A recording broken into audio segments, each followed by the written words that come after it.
bienvenidos a un nuevo programa de Expediente INACIPE. Agradecemos al canal judicial este espacio que nos da para hablar de los temas más relevantes en materia de ciencias penales. Mi nombre es Luz María Saucedo Ruz y les agradezco que nos acompañen. El día de hoy es para mí un honor y un gusto tener como invitada a la doctora Marta Lamas, una de las feministas más importantes en México. La doctora Marta Lamas es etnóloga de la Escuela Nacional de Antropología e Historia. También es doctora en antropología por la Universidad Nacional Autónoma de México, investigadora del Programa Universitario de Estudios de Género de la UNAM, profesora del Departamento de Ciencias Políticas del ITAM, participante del movimiento feminista desde 1971 y fundadora de las revistas Debate Feminista y FEM. Y también es autora de diversos libros como Cuerpo, Sexo y Política y El Fulgor de la Noche, que es la publicación de la que hablaremos este día. Bienvenida, doctora. Muchísimas gracias por venir al programa. Luz. Doctora, ¿nos podría platicar cómo es que comienza a tener interés en el tema del comercio sexual? Bueno, realmente fue una casualidad. Yo ya llevaba tiempo en el movimiento feminista y había leído sobre cómo en varios países las trabajadoras sexuales estaban organizando, algunas protestando, por ejemplo, una protesta muy importante que hubo en París, adentro de una iglesia, porque denunciaban la extorsión de los policías y el maltrato. Entonces colgaron una manta fuera de la iglesia que decía, nosotras también somos madres, y entonces fue así como llegó toda la prensa. Entonces yo había seguido este proceso, pero fue en 1988 o 89, no recuerdo el año, que se hace en México el primer congreso sobre SIDA. En ese momento el doctor Cumate era el secretario de Salud y el director de lo que se llamó CONASIDA y que ahora es CENSIDA, Centro Nacional de SIDA, era el doctor Jaime Sepúlveda. Y me invitan a estar en una mesa, un poco en función de mi trayectoria feminista y como representante de la sociedad civil, porque yo había estado involucrada con Carlos Monsiváis en algunos eventos y cuestiones que tenían que ver con la prevención del SIDA. Y en esa mesa había una señora guapísima, una güera platinada, que cuando se paró a hablar dijo, pues yo soy trabajadora sexual. Y yo me quedé así como, wow, qué impresión, quiero conocerla. Al terminar la sesión, me acerqué a la doctora Patricia Uribe y le dije, oye, ¿tú conoces a esa señora? Sí, ¿cómo te la presento? Entonces yo me acerqué y le dije pues, que yo era feminista, que yo había leído sobre cómo se estaban organizando las trabajadoras sexuales en otras partes del mundo y que me gustaría ver, pues digo, si había algún proceso similar en México. Y me acuerdo que Claudia me miró con cara de que quiere, ¿no? Entonces me pidió el teléfono, me dijo, bueno, yo voy a averiguar y te hablo. Y como a los 3 días me habló a las 2 de la mañana que estaban detenidas en una delegación las chicas y que si iba yo allí a ayudarlas. Y entonces empecé durante un año más o menos una relación en donde ellas me buscaban cuando me necesitaban y poco a poco me fui haciendo amiga, sobre todo de Claudia y de un grupo de mujeres que estaban alrededor de ella. Ella estaba trabajando para CONASIDA en un proyecto en donde las propias trabajadoras sexuales eran las que impulsaban el uso del condón por la epidemia del SIDA. Entonces me tocó acompañarla a muchísimas cosas y cuando yo ya llevaba cerca de un año saliendo en las noches con ella y luego nos hicimos amigas, me invitó a su casa, le invité a mi casa, nuestros hijos se conocieron, o sea, ya fue otro tipo de relación. Se me acercó el director de epidemiología, el doctor Mauricio Hernández Ávila, que luego fue director del Instituto Nacional de Salud Pública, y me dijo que estaban haciendo una investigación y que no habían podido hacer la parte de observación de si realmente las trabajadoras estaban pidiéndole a los clientes el uso del condón o no, pues porque había mucha cerrazón de que llegaran investigadores. Pero ya que yo estaba, digamos, adentro de ese ambiente por amistad, pues que si yo quería hacer la parte antropológica de la investigación. Entonces yo fui con Claudia y con las compañeras y les dije, oigan, ¿les parece que yo haga esta parte de la investigación o mejor seguimos así como íbamos? Y no, sí, hombre, tú mejor haz la que nos manden otra gente.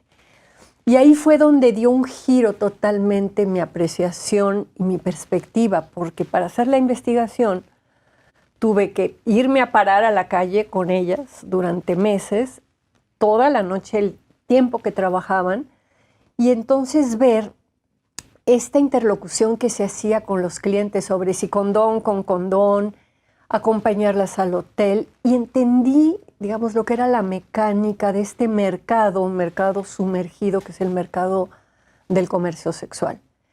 Y eso debe de haber sido, pues, en los años, yo creo que en 90 o en 91, y además, a partir de ahí, yo empecé a hacer interlocuciones políticas, me acuerdo con el procurador Ignacio Morales Lechuga, de que los agentes judiciales dejaran de ir a pedirles dinero, porque estaban las chicas paradas, llegaban patrullas de policía, los de la delegación, los de la policía del DF, los de la judicial, todo el tiempo, ¿no? Había un tema ahí de extorsión económica muy fuerte. Entonces ahí empieza mi vínculo, por un lado político y por el otro lado más antropológico, y va a ser mucho después que decida yo como poner toda esa experiencia por escrito. Y es ahora que tenemos el resultado del Fulgor de la Noche. Sí, porque después lo que pasó fue que, aparte de la relación con Claudia, que después de un tiempo se modificó, ella abrió una casa de apoyo a niñas de la calle, se salió del mundo del comercio sexual, pero entré en contacto, más bien ellas entraron en contacto conmigo, trabajadoras independientes de la zona del Metro de Revolución. Era un grupo de mujeres, algunas de Tlalpan y otras de ahí de Revolución, que se acercaron principalmente a Jesúsa Rodríguez, la directora de teatro y actriz, por su cercanía con Andrés Manuel López Obrador, que en ese momento era el gobernador de la Ciudad de México, y querían pedirle un espacio, una casa, para que fuera un asilo para las trabajadoras de la tercera edad. El trabajo sexual es un trabajo que, en la medida en que va pasando el tiempo, se va perdiendo la posibilidad de tener clientes. Siendo profesora universitaria, cuanto más pasa el tiempo, se supone que más sabes. Mejor. Y entonces tenemos, digamos, un futuro mucho más asegurado. Entonces, Jesúsa, que sabía de mi experiencia con Claudia, me pidió que estuviera en esta primera reunión. Estuve con ellas y vimos que eran dos grupos. Un grupo importante de viejitas de la Merced y un grupo de chicas más jóvenes que estaban unas en el Metro Revolución y otras en Tlalpan. Y tuvimos una reunión con Andrés Manuel López Obrador, fue Elena Poniatowska, fue Jesúsa, en donde las trabajadoras le plantearon el tema del asilo, aceptó, se separó una casa que antes era el Museo de la Fama de los Boxeadores, también ahí en la zona de la Merced, y el Instituto de la Mujer de la Ciudad de México se hizo cargo de este proyecto. Y ahí está el asilo, se llama la Casa Xochiquetzal, y ahí viven algunas trabajadoras sexuales viejitas. Entonces, primero con Claudia, las mujeres de Sullivan, del Puente de Insurgentes, del Punto del Oro, luego con este grupo de la Merced y de la parte de Tlalpan y del Metro Insurgentes, yo fui manteniendo a lo largo del tiempo cierto tipo de vínculos. Y el último vínculo, y por eso ya me decidí a hacer el libro, fue en el año 2014. Patricia Mercado era secretaria del Trabajo del Gobierno de la Ciudad de México, luego pasó a ser secretaria de Gobierno, y de pronto un día le llega a su escritorio una cosa a firmar, y era una inconformidad con una resolución que había hecho una juez, la juez Paula María García Villegas Sánchez Cordero, diciendo que las trabajadoras sexuales sí son trabajadoras. Era un grupo de trabajadoras y trabajadores que habían hecho un litigio jurídico, habían puesto un amparo para que el gobierno de la Ciudad de México les diera la credencial de trabajador no asalariado. Esta es una credencial que se le da a todas las personas que venden servicios en la calle sin tener un patrón fijo. Entonces, el lustrabotas, el mariachi, el que vende jugos, tú estás vendiendo un servicio en la calle, eres un trabajador no asalariado. Y este grupo de trabajadoras y trabajadores habían solicitado que se los reconociera como trabajadores no asalariados y los habían votado y diciéndoles que no y todo, hasta que por fin pusieron el amparo y con el amparo hubo 2 jueces que les retacharon diciendo que No eran incompetentes, ¿verdad? Competencias, sí. Y hasta la jueza García Villegas, que dijo que sí eran trabajadoras y que el gobierno sí les tenía que dar la credencial. Y a Patricia se ve que su jurídico le había llevado de alguna manera inconformándose y cuando lee eso, como yo ya le había hablado mucho del tema de que era muy importante que se las reconociera como trabajadoras, dijo, pues va. En ese momento que ella tiene que hacer toda una entrega de las credenciales, que son unas licencias que les dan, ¿no? Es como un tipo de permiso. Es un permiso para vender u ofrecer tus servicios en la calle. Entonces, en ese momento yo vuelvo, en el 2014, a entrar en contacto y además con una organización que conocía yo desde el principio, que se llama Brigada Callejera en apoyo a la mujer Elisa Martínez, que es el nombre de una trabajadora sexual de las primeras que murió de SIDA, y ellos habían hecho todo el acompañamiento a este grupo de trabajadoras y trabajadores. Y como que así se cerró. Pero fue un proceso muy largo, ¿no? Creo que 10 años más o menos. De que estuvieron pidiendo las licencias más de 12 años, solicitando las licencias y pues claro, era así como. Pero además, en México, el trabajo sexual hecho por adultos y de manera voluntaria no es delito. Lo que pasa es que de no ser delito a poder tener la credencial, pues sí había un paso. Que esto no quiere decir que se esté legalizando el comercio sexual en la Ciudad de México. Nada más es que se está dando una autorización. Digamos, es legal ya en todo el país. Si tú quieres intercambiar sexo por dinero, eso no es delito.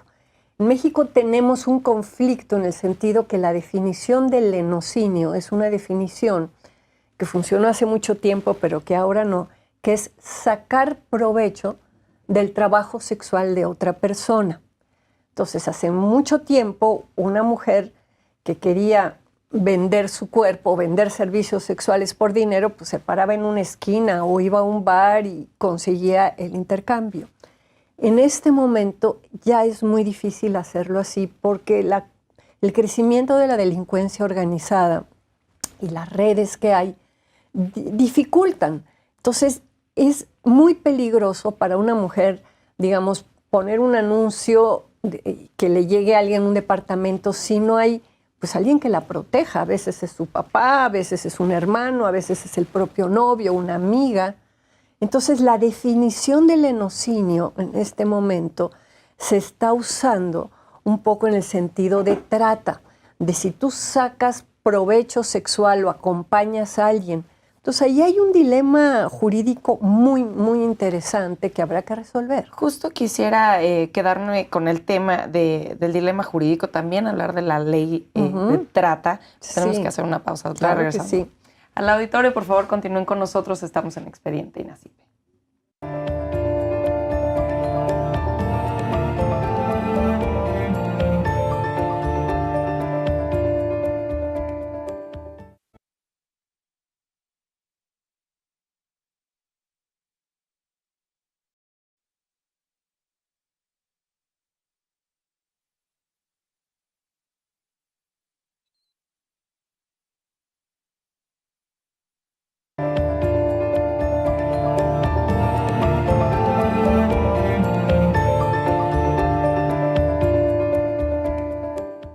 Gracias por continuar con nosotros en Expediente INACIPE. Les comento que pueden estar en contacto con nosotros a través de las redes sociales del canal judicial que aparecerán en sus pantallas a lo largo del programa y también en nuestro Twitter que es @expediente_.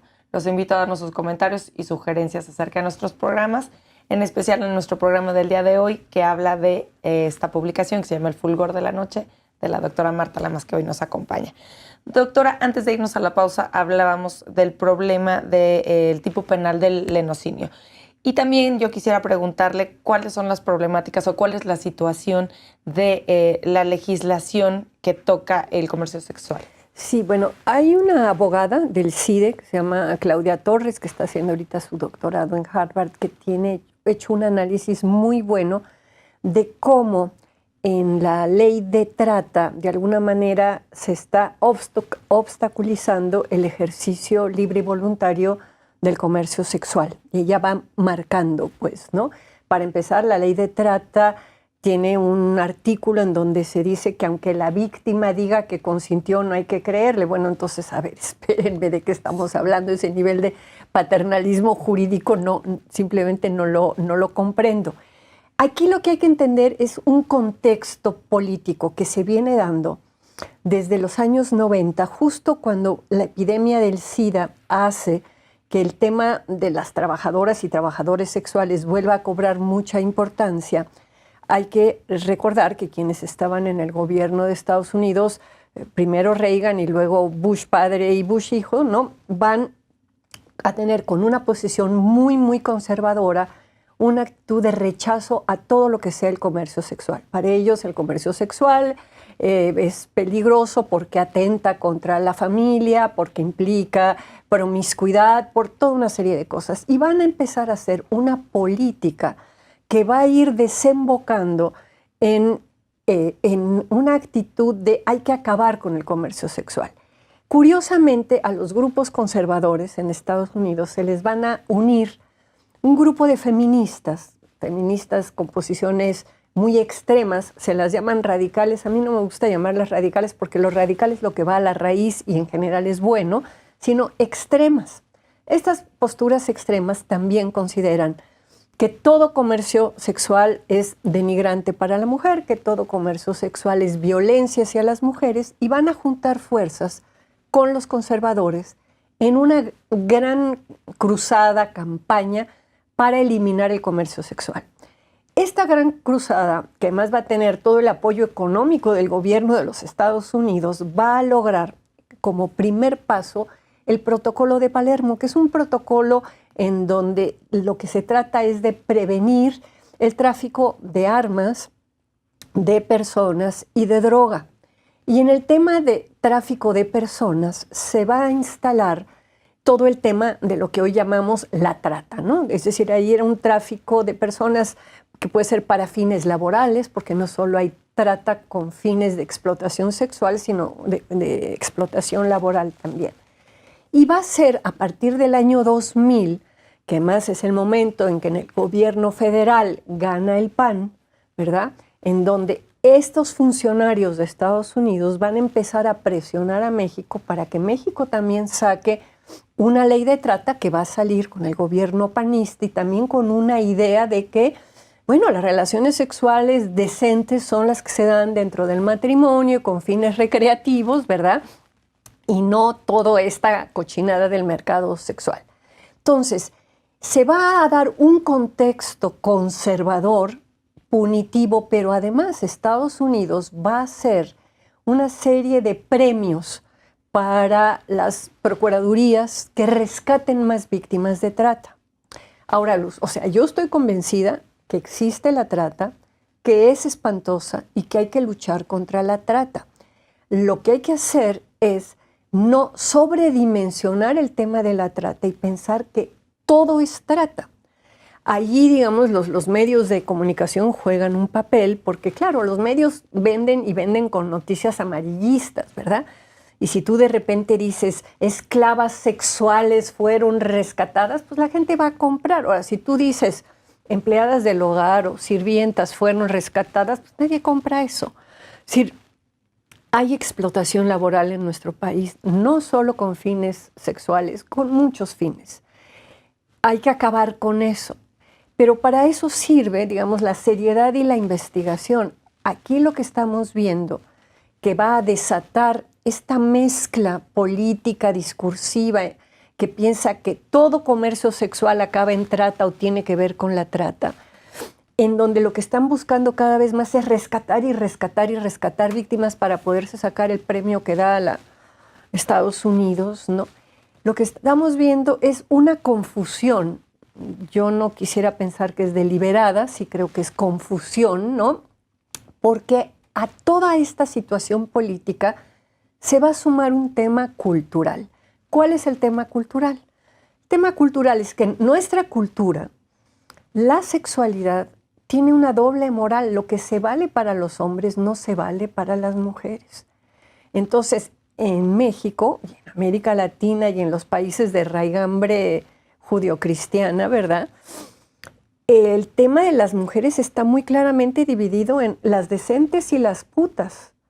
Entonces, es muy difícil para las propias trabajadoras sexuales a veces luchar por sus derechos porque hay un estigma y porque además muchísimas personas de buena voluntad creen que qué horror y qué asqueroso tener que estar acostándote con 5, con 10, con 20 hombres al mismo tiempo.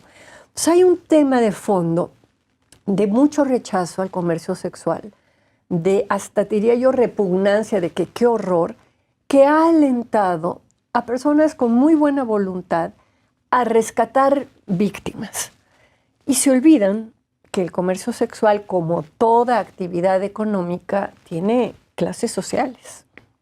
Y que hay jovencitas que estudian en la Ibero, que estudian en el ITAM, que estudian en la Anáhuac, que una vez o 2 veces al mes salen con un empresario, lo acompañan a cenar, hablan inglés, francés o alemán, ¿verdad?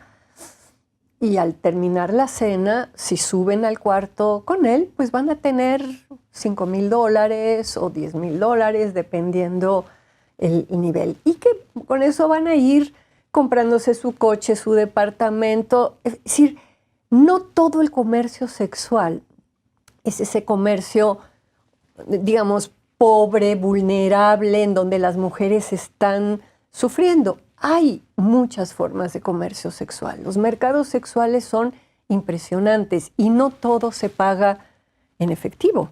O sea, intercambio de sexo por algo puede ser por una plaza, puede ser por matrimonio, puede ser por un regalo, puede ser por un viaje. Entonces, esto nos lleva a una discusión sobre la sexualidad.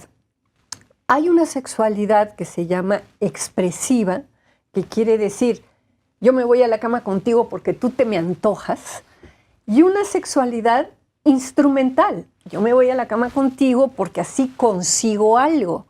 Si ese algo es dinero, o si ese algo es un viaje, o si ese algo es una cena, o si ese algo es un trabajo, ya es secundario.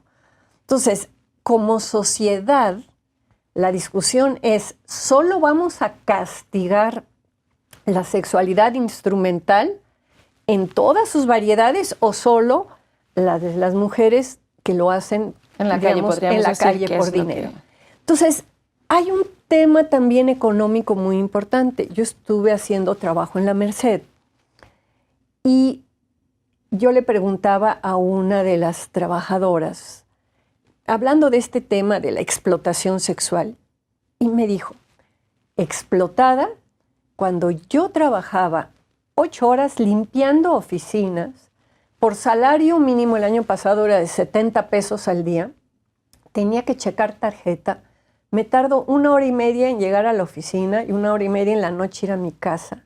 O sea, en total, 11 horas para ganar 70 pesos. Aquí en 3 horas yo me hago 500 pesos. ¿Dónde está la explotación? Entonces yo, pues sí. Y eso es otro de los puntos, es que explotación? ellas no se asumen, ellas no se sienten como víctimas. Algunas sí. Mira, depende. Hay mujeres que tienen muy clara la cuestión económica y hacen una valoración de aquí yo gano o no gano. Ahora, el estigma está presente en todas. Solamente las muy politizadas se asumen como trabajadoras sexuales y dicen mi trabajo es igual de digno que el de cualquiera y yo estoy aquí y yo saco a mis hijos adelante y tengo flexibilidad. La mayoría sí le pesa el estigma. ¿Cómo no te va a pesar el estigma en una sociedad en donde lo peor es ser hijo de puta? En donde que te digan puta, digo, por favor, ¿no? Entonces, yo no creo que sea un trabajo fácil. Por eso creo que se encubre de muchas maneras. Las chicas de las que yo te hablo universitarias jamás dirían que son trabajadoras sexuales. Ellas lo que van a decir es que, bueno, a ellas las contratan para ir, de escorts, para ir a cenar con un arquitecto y como ella es estudiante de arquitectura, pasar una noche padrísima hablando de cómo está la arquitectura en Alemania. Y luego, si se sube al cuarto con el arquitecto alemán, le va a dar un regalito. ¿Tú crees que ella va a decir que es trabajadora sexual? Sí, claro, no. O la estudiante que sabe que si sale con el profesor y se va con él al hotel, va a tener una mejor calificación. ¿Es trabajadora sexual? No. Entonces, este intercambio, la sexualidad instrumental, está por todas partes. Tenemos también sexualidad expresiva, que a veces recibe el epíteto de puta. Es decir, la chava que realmente tiene relaciones porque se le antojan los galanes, para muchos es una puta, aunque no cobre. Entonces hay un problema de doble moral. Hay una investigación que hizo Gustavo Fondevila del CIDE bien interesante, porque él agarra y estudia todas las sentencias desde 1917 hasta el 2006 que hizo la Suprema Corte, ¿no? Se mete a todo este sistema just, maravilloso y demás, y revisa todas las sentencias que hay sobre prostitución y en ninguna se habla del cliente. Siempre son mujeres, pobres, en la calle, etc. O sea, hay un sesgo, hay una discriminación evidente. Y a esa discriminación, a ese estigma cultural, a esa doble moral, le sumas la campaña conservadora que desde Estados Unidos nos están imponiendo a los mexicanos, ¿verdad?, para que rescatemos más víctimas. Y vas a tener algunas ONGs con muy buenas intenciones, pero que los operativos, aquí en la Ciudad de México yo tengo una alumna que está haciendo un trabajo sobre eso. Los operativos llegan, ¿no?, a los antros y separan a las mujeres y les dicen, ustedes son víctimas. Y la chava que dice, yo no soy víctima, entonces eres cómplice. No, pues mejor soy víctima. Sí, víctima. Además, si llegan, muy pocas van a decir que realmente están haciendo trabajo sexual. Prefieren decir, bueno, pues que digan que soy víctima, me va a ir menos mal siendo víctima que defendiendo el derecho. Hay una asociación de bailarinas de baile exótico, de table dance, que se están organizando porque ellas dicen, a ver, yo ni hago trabajo sexual, ni soy víctima, yo hago baile erótico, por favor, es una chamba. Entonces, estamos viviendo un momento donde se mezclan muchas cosas, Luz. ¿Cuál es la importancia, ya que hemos hablado a lo largo del programa de la organización de las personas que trabajan con el comercio sexual, cuál es la importancia de que estén organizados? Organizadas, ¿qué beneficios obtendrían? Derechos y obligaciones también, como con los trabajos. Claro, mira, es trabajadoras y trabajadores. Digamos, mi trabajo como antropóloga lo he hecho básicamente con mujeres, pero hay muchos hombres también ya en el trabajo, trabajadores sexuales, habría que decir, ¿no? Es decir, la organización, primero que nada, sí te sirve, por ejemplo, en la Ciudad de México, para pertenecer a esta red. Digamos, en México hay una red que se llama Red Mexicana de Trabajo Sexual, que está en 18 estados de la República y en donde en muchos estados están tratando de hacer un litigio como el que se ganó en la Ciudad de México para ser reconocidos como trabajadores. Este es único, no, solo en la Ciudad de México son reconocidas. Exacto. Solo son reconocidas como trabajadoras no asalariadas en esta categoría. Pero, digamos, en todo el país el comercio sexual es legal. Lo que no es legal es el lenocinio y ahí es donde nos metemos de nuevo en el rollo complicado. O sea, si 3 trabajadoras sexuales rentan un departamento, la que firme el contrato la pueden acusar de lenona. Aunque ella diga, no, pero es que somos 3 amigas y las 3 vamos a trabajar aquí. No me importa. Esto es sacar provecho del trabajo de las otras 2, ¿no? Entonces hay que dar una batalla de retipificar lenocinio, porque claro que hay lenones, y claro que los grandes lenones nadie los toca, pero muchas veces el hermano, la mamá, la amiga que están cuidando y apoyando a la trabajadora, que trabaja no en la calle, sino en un lugar, digamos, rentado, en una casa o eso, pueden ser acusados de lenones. Esto tiene una historia desde que Uruchurtu era el regente de la Ciudad de México y que decidió clausurar las casas de citas y los burdeles. Entonces mandó a trabajar a las mujeres, en ese momento eran básicamente mujeres, a la calle y que llevaran a los clientes a los hoteles. Tú ves la cantidad de hoteles en donde todo el mundo sabe que es ahí donde se llevan el trabajo sexual. Entonces por un lado están los intereses de los hoteleros que no quieren que cambie la ley, porque así el hotel será el lugar en donde se lleva a cabo el comercio sexual, pero en otras partes del mundo, que se les permite trabajar en departamentos, en casas y en burdeles legales, cuando tú regulas, empiezas a poner el tema, por ejemplo, de pagar impuestos. Entonces tienen el derecho a que se reconozca que es un trabajo, seguridad social, etcétera, pero la obligación como otro trabajador de contribuir. Esto ya es aquí en México realidad no. En algunos países. En muchos, en Alemania, en Holanda, en Italia, hay muchos países que tienen eso. Es decir, la regulación también tiene ventajas y desventajas. Hay chicas que dicen que, bueno, si vas a trabajar ya en una casa de citas organizadas, es más caro para el cliente ir a la casa de citas que contratarla en la calle.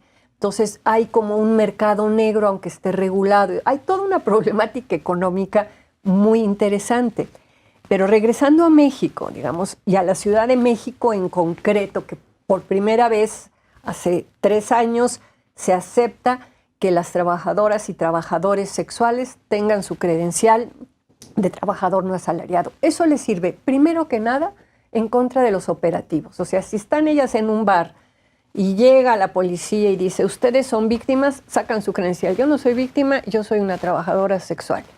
Entonces, eso ha servido para darles un poco de certeza jurídica y un poco de tranquilidad de que no las van a llevar a estos albergues, que las tienen ahí unos cuantos días y que luego cuando se dan cuenta que no son víctimas, pues las sueltan, ¿no? Claro, hay mucha gente que no está interesada en que ellas saquen las credenciales. Es decir, la gente que controla el negocio no les interesa que ellas sean autónomas y que sean independientes. Entonces se sueltan chismes. No, es que si sacas tu credencial te van a vigilar y van a esto y lo otro. O sea, en México tenemos un problema con los papeles y con la justicia que no solo atañe al comercio sexual. A raíz de esta resolución donde se dan estas credenciales a las personas que levantaron las inconformidades judiciales, ¿ya se empiezan a expedir las credenciales a quien lo solicite? A quien lo solicite. Tienen que ir a la Secretaría de Trabajo y Fomento al Empleo de la Ciudad de México a pedir su credencial. Y además hay un procedimiento. No es de que yo ya saqué mi credencial y hago lo que se me pega la gana. Es decir, tú tienes que decir, ok, yo voy a trabajar. Es para gente que trabaja en la calle. Entonces, tiene que haber un acuerdo en la delegación de en qué lugar te puedes parar. O sea, tampoco se trata de pararte enfrente de una escuela primaria o enfrente de una iglesia. Hay parques, hay lugares más, digamos, ocultos, hay lugares, digamos, de usos y costumbres tradicionales que siempre las trabajadoras se han parado. Ahí tiene que haber un acuerdo, o sea, es un proceso, es el primer paso de un proceso en donde hay que ponerse de acuerdo las trabajadoras, el gobierno y los vecinos, porque también para los vecinos, pues, no es lo mismo, digamos, tener a unas chicas o unos muchachos o unos trans parados en una esquina que llaman la atención y que están pasando por ahí niños, otras personas que se pueden sentir incómodas y demás. Por eso hay un gran tema que en México todavía no le entramos y es ¿por qué no revertimos esa prohibición que hizo Uruchurtu en los años 50 y permitimos las casas de cita? Que la gente pueda no solamente ir a los hoteles, ¿no?, sino lo que eran antes las casas de cita. Y esto que me dice de que existen como zonas que la misma delegación va diciendo, bueno, sí, llegan a un acuerdo. Se llaman puntos tolerados, son los justo puntos. Esa es la que le iba a preguntar. Sí. ¿Existen zonas de tolerancia en la Ciudad de México? Bueno, existen no zonas, puntos de tolerancia, lugares en la calle en donde les dice la delegación, aquí te puedes parar. Esto fue un acuerdo que se consiguió muy claro, son esquinas, son calles, son espacios, ¿no? Eso se consiguió en 1988, cuando Enrique Jackson estaba, digamos, en la Ciudad de México, y son los puntos tolerados, ¿no? Son puntos de prostitución, así se llaman, digo, de trabajo sexual, tolerados. Doctora, tenemos que hacer una pausa nuevamente, pero volvemos después del corte. Al auditorio, por favor, continúen con nosotros, estamos en Expediente INACIPE.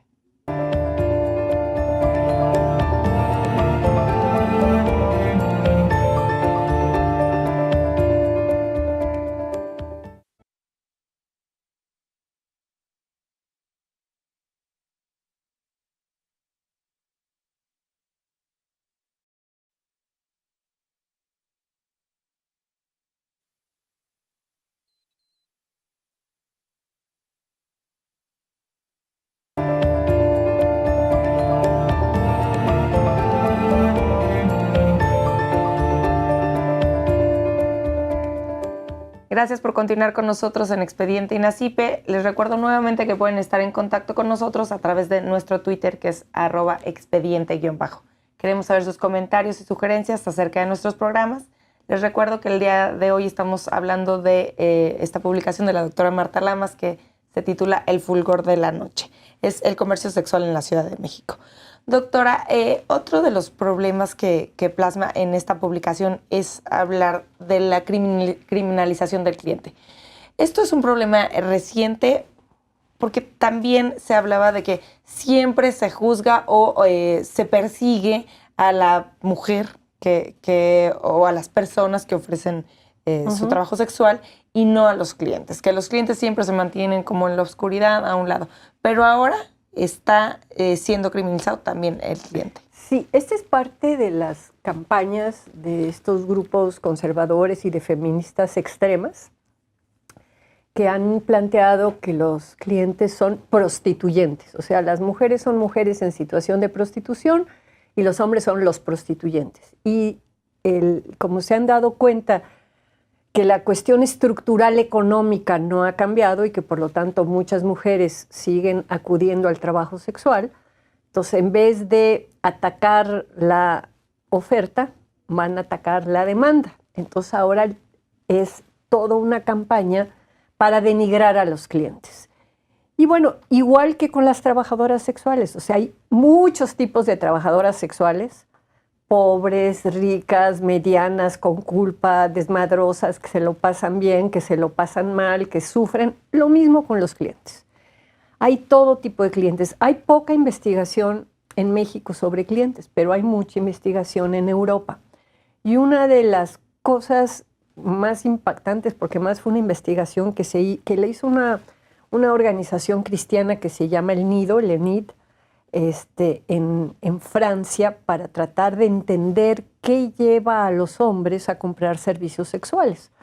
Y bueno, se dieron cuenta, para empezar, que no hay un tipo de cliente, que son muchos. O sea, hay jóvenes, hay viejos, muchos casados, muchos con una buena relación, con una novia o con un amante, que es un tema que pasa más por la variedad sexual, por tener una relación, digamos, sin complicaciones, un desahogo sexual, ¿no? Entonces, se hizo una investigación en 4 países comparando, ¿no? Uno era Holanda, otro era Italia, otro era Rumanía y el otro creo que era Polonia, en donde se trató de encuestar de manera anónima a esto, sobre todo con el tema de las trabajadoras indocumentadas, sin papeles, que llegaban a esos países, ¿no?, a buscar trabajo, algunas de África, otras de los países del bloque soviético. Y muchos de los clientes no se daban cuenta, digamos, que era una chica que estaba ilegal, ¿no?, sino que expresaban sus preferencias en el sentido de, es que son más cariñosas las extranjeras, es que son más tal. Y ahora recientemente estaba yo leyendo otra investigación muy, muy interesante que salió apenas hace unos meses. Hay una revista británica, inglesa, que se llama Sexualities y dedica uno de sus últimos números a distintas investigaciones sobre comercio sexual. Y una de las cosas que está saliendo es que cada vez más los clientes están buscando chicas normales, ya no esa figura de la trabajadora exótica con las medias de red y la minifalda y el escote y muy pintada, sino cara lavada, jeans, y que lo que están buscando es un tema mucho más como de, digamos, de afecto, ¿no? De poder hablar y además de poder creer ellos que se le están ligando. Entonces hay un artículo de una investigadora brasileña que se llama Adriana Piscitelli, que cuenta cómo en una zona cerca de Río de Janeiro, ¿no?, llaman a estas chicas, no son las trabajadoras sexuales, son las interesadas, ¿no? Y son las interesadas porque les interesa, pues, si el cuate viene de turismo, 15 días o una semana, salir constantemente con él mismo, empezar a recibir regalos, él las lleva a comprarle la mochila al hijo, los tenis a la niña, son toda esta cosa de la sexualidad instrumental más que la típica forma de comercio sexual. Son hombres que tienen la necesidad de sentir que ellas quieren con ellos, no es que ellas estén interesadas en sacarles los regalos o el dinero, sino que de veras se hace una relación. Hay algunas que mantienen una relación 10 meses, ¿no? Digamos, él se regresa a su país y saben ellas que a los 10 meses vuelve a venir y vuelve a ser su pareja ese tiempo. Entonces, hay un cambio cultural, hay un cambio en las formas, tanto en que las mujeres intercambian servicios sexuales y la forma en que los hombres buscan esos servicios sexuales. Entonces, la campaña de estos grupos que yo llamo neoabolicionistas, porque pues, el abolicionismo fue un tema que surge con la esclavitud en el siglo XIX, había que abolir la esclavitud. Y a finales del XIX, con la discusión sobre la trata de blancas, también hay toda una línea de abolir el comercio sexual, pero más que el comercio sexual, abolir el hecho de que sea el Estado el que controla, el que tiene los registros sanitarios, el que da los permisos. En México, con el gobierno del general Cárdenas, México firma en 1938 el Tratado Abolicionista Internacional, pero era ese sentido de que México ya no iba a hacer este control sanitario ni a dar permiso de tú sí puedes trabajar, tú no puedes trabajar, sino hay un planteamiento que a mí me parece muy sano, que es que lo que dos personas adultas acuerden entre ellas, el Estado no tiene por qué intervenir. Pero de ese primer abolicionismo, con este movimiento de conservadoras y feministas extremas, y a partir del Protocolo de Palermo, surgen estos grupos neoabolicionistas que quieren erradicar el comercio sexual, que ven a todas las mujeres como víctimas y a todos los clientes como seres horrendos prostituyentes que están abusando y denigrando a las mujeres. ¿Cuáles serían los problemas de abolir el comercio sexual? Mira, hay un problema económico, digamos, el que si tú prohíbes algo, lo mandas al mercado negro. Es el tema de las drogas. Es el tema del alcohol. Cuando se prohibió el alcohol, ¿qué pasó? Es decir, yo creo que hay un tema económico. Hay una filósofa que se llama Martha Nussbaum, que a mí me encanta, que dice que nos debería de preocupar la prostitución de las mujeres pobres. Porque la chica universitaria que se quiera ir con un empresario como escort, allá ella. Digo, esa no me preocupa. Me preocupa la mujer que dice, entre ganar salario mínimo, que en la Ciudad de México hoy es 80 pesos al día, prefiero echarme unos cuantos clientes y ganar 500. Y es una vergüenza que como país no tengamos ofertas de trabajo de 500 pesos al día para estas mujeres. Hay mujeres que si les pagaran los 500 pesos al día por limpiar oficinas, a lo mejor preferían limpiar oficinas a estar de trabajadora sexual. Entonces hay un tema económico que si no se resuelve, esto, digamos, lo prohíbes, lo mandas al mercado negro. Hay un economista que se llama Debra Satz, que dice que hay mercados nocivos y mercados inocentes.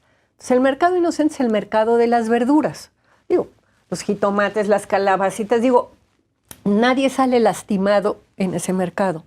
Un mercado nocivo reproduce en ese mercado, aunque sea un mercado establecido, ¿no?, estereotipos y demás. Entonces, el comercio sexual es un mercado nocivo en el sentido que dice Satz, porque sí reproduce esta idea de que las mujeres son objetos sexuales, porque sí saca provecho de una situación económica, ¿no? Pero ella misma dice que si tú cancelas un mercado nocivo porque es nocivo y lo mandas a la clandestinidad, es peor. En ese sentido es mejor la prostitución, dice ella, regulada que cuando no está regulada. Entonces, sí hay, digamos, toda una discusión muy, muy fuerte de decir, ok, en México la prostitución de una persona adulta de manera voluntaria no es delito. Pero si esa persona quiere trabajar tranquilamente en su departamento y necesita a alguien que esté, porque también hay clientes locos, alguien que la quiera ahorcar, que se quiera aprovechar de ella, entonces ella no puede trabajar sola. Esa persona que la acompañe va a ser acusada de lenona.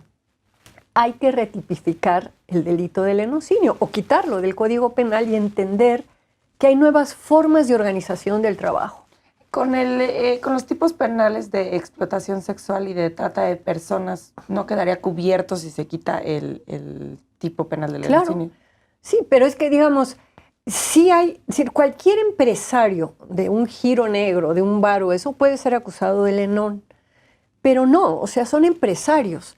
Ahora, hay empresarios buenos y hay empresarios malos, en todo, en las taquerías. Hay empresarios en las taquerías que a los pobres trabajadores de la taquería los traen. Entonces, yo sí creo que hay un tema laboral muy fuerte y que el escándalo de la sexualidad y el amarillismo en torno a la trata está tapando.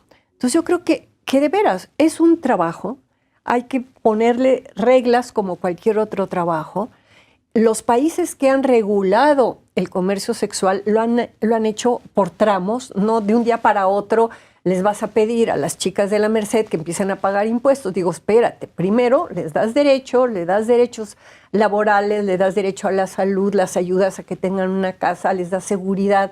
Y cuando ya han avanzado y pueden estar al mismo nivel que otro tipo de trabajadoras, entonces empiezas a exigir obligaciones.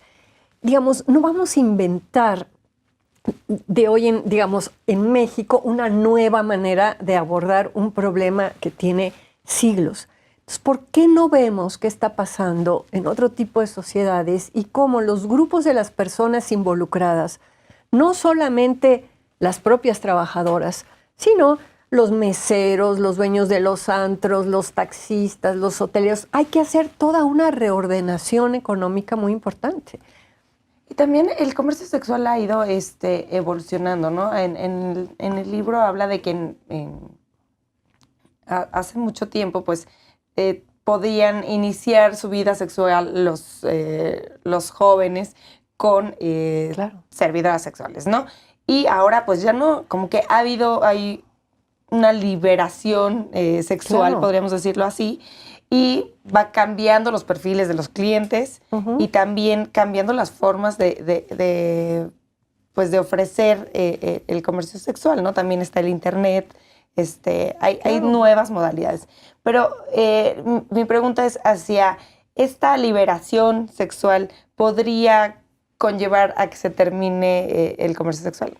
No se ha terminado en países con más liberación sexual que la nuestra. Es cierto, antes el papá llevaba al hijo al burdel para que lo desquintaran, para que le quitaran la virginidad. Ahora probablemente se la quita él solito con su compañera de la preparatoria o de la secundaria. Pero yo creo que en el fondo la discusión es el sexo recreativo.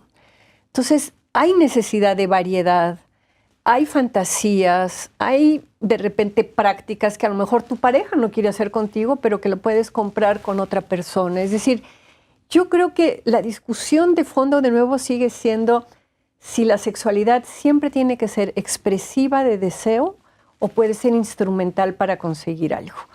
Y el tema de la compañía, el tema de la soledad. Hay sociedades en donde, por ejemplo, a las personas con una grave discapacidad física, hay terapeutas sexuales con quienes tienen relaciones sexuales. O sea, el deseo sexual y la necesidad sexual no se te quita porque estés parapléjico o porque tengas parálisis cerebral o porque tengas, digamos, algo roto. Entonces, ¿por qué en otro tipo de sociedades se entiende que los servicios sexuales pueden ser terapéuticos? ¿Y por qué en nuestra sociedad todavía eso es un tabú? Es una gran pregunta, Luz. Doctora, ¿cuál es el objetivo o a quién va dirigida esta publicación, El Fulgor de la Noche? A ver, el libro El Fulgor de la Noche, el comercio sexual en la Ciudad de México, lo escribí pensando en un público amplio. O sea, no necesitas ser antropólogo, no necesitas ser abogado. Yo creo que es un libro que yo he hecho un esfuerzo de que se lea de corrido, con interés. Hay partes en donde sí meto información histórica, qué pasó en México antes de que llegaran los españoles, cómo está la situación en Europa, pero es para dar justamente elementos a esta discusión que estamos teniendo sobre cómo abordar el comercio sexual en México. Es una publicación que tiene un tono de propuesta también, ¿no? Ah, no, claro, bueno, soy feminista. Y es un libro militante, es decir, yo estoy en contra del abolicionismo, creo que hay que regular el comercio sexual, Creo que hay que respetar a las y los trabajadores sexuales. Creo que hay que disfrutar la sexualidad. Creo que hay que quitarnos muchas telarañas y creo que hay que entender este cambio cultural donde los mercados sexuales están cada vez floreciendo más y que hay que regularlos. Doctora, para terminar, me gustaría que nos dijera por qué tituló a esta publicación El fulgor de la noche. Porque cuando yo empecé a husmear en el mundo, en el ambiente de la prostitución, muchas de las trabajadoras decían, pues yo trabajo en la noche y es que a mí la noche me gusta, es que hay toda una connotación de deseo, de peligro, de atracción. De hecho, el lado contrario es el lado de que una mujer sola de noche, ¿qué está buscando? Pues, ¿no? Es decir, hay un peligro. Entonces, sí hay, en términos simbólicos, un cierto atractivo. El fulgor es esta luz muy intensa, ¿no? Hay una luz muy intensa en la noche que tiene que ver con el deseo, con lo prohibido, con el sexo y con el trabajo sexual. Doctora Marta Lamas, muchísimas gracias por haber venido a platicarnos de su publicación. Al auditorio los invitamos a buscar esta publicación, es de Editorial Océano. Y pues nuevamente, gracias por su participación. Gracias. Los espero la próxima semana en un nuevo programa de Expediente INACIPE.